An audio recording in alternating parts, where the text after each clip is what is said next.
the book. So the first one was أَفَتَطْمَعُونَ أَن يُؤْمِنُوا لَكُمْ وَقَدْ كَانَ فَرِيقٌ مِّنْهُمْ يَسْمَعُونَ كَلَامَ اللَّهِ. Are you seriously hopeful they'll accept what you're saying, while a group among them used to hear the word of Allah, used to hear the speech of Allah, and they used to change it anyway, even after they had understood it. So that was the first crime. People, the scholars among them that we talked about, that used to hear the word of Allah and change it, not present what was actually there. وَهُمْ يَعْلَمُونَ. And they well knew what they were doing. And they were the only ones that knew. So it's not like anybody else could come and correct them also. And that's one of the other benefits of وَهُمْ يَعْلَمُونَ. The second group of people mentioned were people who don't even know what the book says. وَمِنْهُمْ أُمِّيُّونَ لَا يَعْلَمُونَ الْكِتَابَ إِلَّا أَمَانِي. Among them are the common masses, uneducated in religion, who don't know the book except their own wishful thoughts. What they imagine is in the book is what they assume is in the book. وَإِنْهُمْ إِلَّا يَظُنُّونَ. And they do nothing but make assumptions. And on that note, two things that I want to bring to your attention that I didn't yesterday before I move on to this ayah, inshallah, is about that ayah, that they know the book, but they don't know the book except their own wishful thoughts. Ibn Abbas radiallahu ta'ala anhuma said something very scary about that ayah. He was asked about that ayah, what does amani mean? And amani, actually in Lisan al-Arab, I checked this also, in Ibn Manzur's Lisan al-Arab, one of the meanings of amani is actually tilawa. Umniya actually comes in the meaning of recitation also. So, in that sense, they say actually mana bil kitab, or mana al kitab, meaning he read the book, from the same root origin. So Ibn Abbas looks at this meaning, which I translated as wishful thinking, and he finds more compelling to look at it as reading. They don't know their book at all except for mindless reading. يَعْلَمُونَهُ حِفْظًا وَقِرَاءَةً بِلَا فَهْمٍ. They know it in only two ways. They recite some parts of it, they memorize some parts of it without understanding any of it. لَا يَدْرُونَ مَا فِيهَا. They don't have a clue what's in it. In other words, their relationship with their book became that of a ritual. When I first heard that, this must have been 15 years ago, the hair on my skin rose.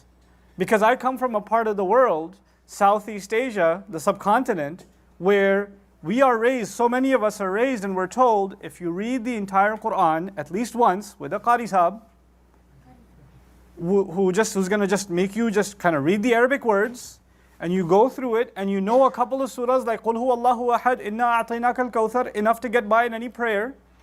Your obligation to the Quran is done. You're set. I already finished it when I was like 10, bro. And there's a Quran finishing party.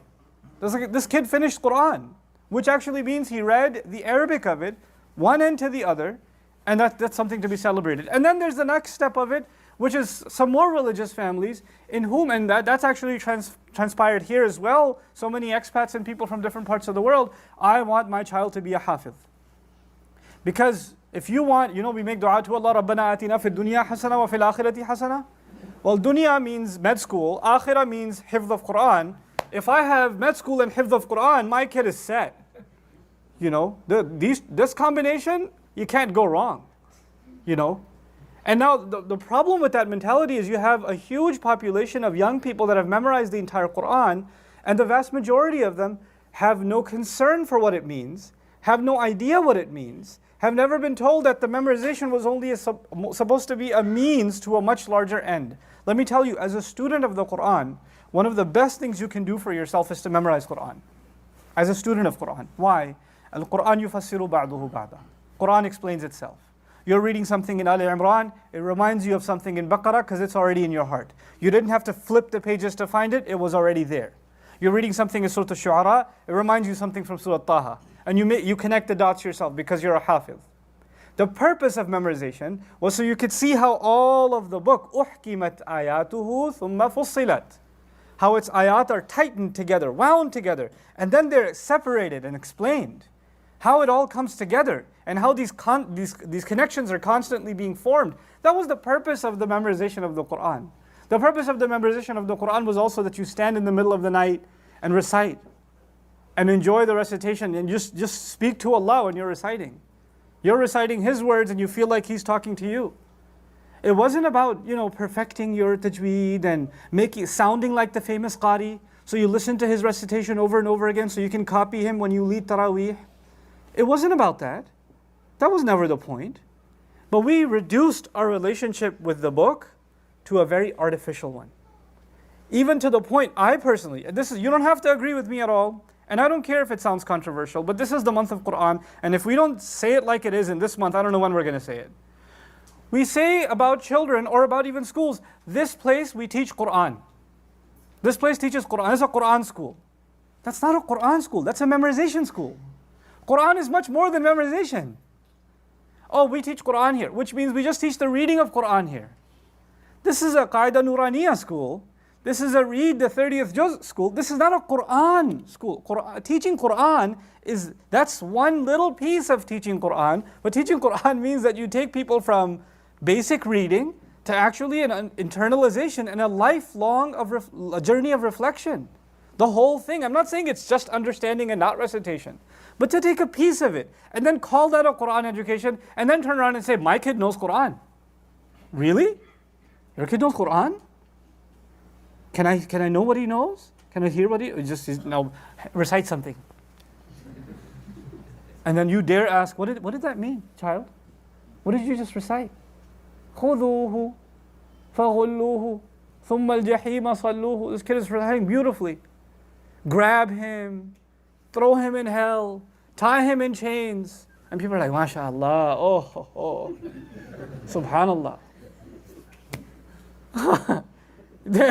The reciter and the listener have no idea what's going on. This is the tragedy of when you have amani, just reading. One of the meanings of this ayah, this is a crime committed with Tawrat by the Bani Israel. That they know their book with nothing but reading. That's it. That's all they know. لا يعلمون الكتاب إلا أماني وإنهم إلا يظنون. And above and beyond that, they do nothing but make assumptions.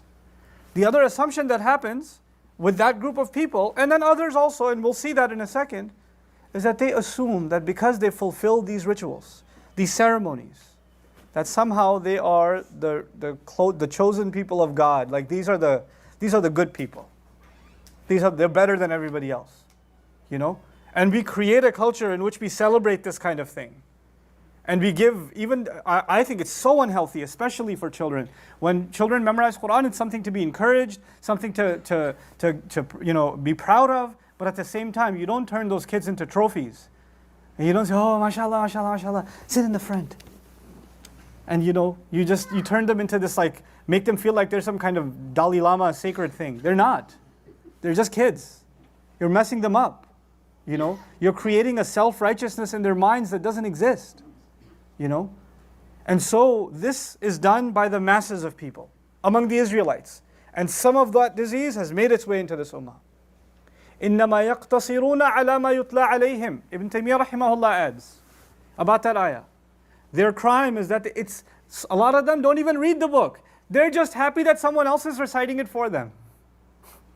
So one, if they recite it, they have no idea what it means. Two, they love listening to recitation. And wallahi al-azim, listening to recitation is a beautiful thing.